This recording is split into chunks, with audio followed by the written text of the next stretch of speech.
আজ থেকে 1400 বছর পূর্বে আমার আনিসে বেকাসা সাইয়েদে কওনো মাকা বেকাসু কে কাস বেসাহারু কে সারা বেচারু কে চারা গরিবু কে হামি ইয়াতিমু কে ওয়ালি নবী মুহাম্মদুর রাসূলুল্লাহ সাল্লাল্লাহু তাআলা আলাইহি ওয়াসাল্লাম 1400 বছর পূর্বে ভবিষ্যৎবাণী করে গিয়েছেন যে একটি পথ হলো, একটি দল হলো জান্নাতি, আর এই একটি দল ছাড়া যত রকমের মত বের হবে, যত রকমের দল বের হবে, যত রকমের রাস্তা বের হবে, সকলে হবে জাহান্নামী।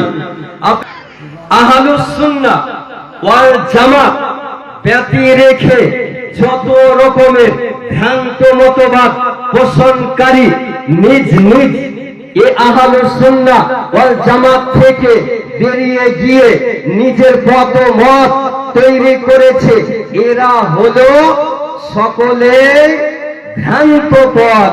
এদের পথে যাওয়া মানে জাহান্নামে যাওয়া।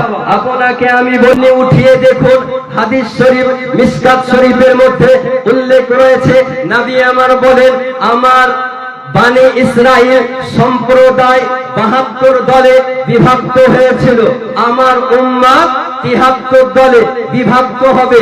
একটি দল জান্নাতি হবে আর 72টি দল জাহান্নামী হবে। জোরে সুবহানাল্লাহ বলেন।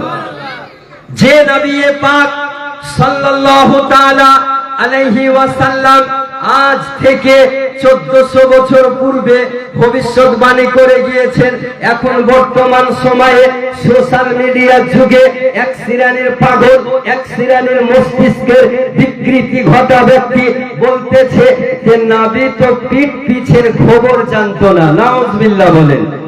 যে নবী কে হযরত আবু বকর সিদ্দিক এ কথা বলেননি যে নবী আমার পিঠ পিছে খবর জানে না। ইসলাম জগতের দ্বিতীয় খলিফা উমারে ফারুক বলেন নাই, উসমানে গনি বলেন নাই, আলিয়ে মুর্তজা বলেন নাই।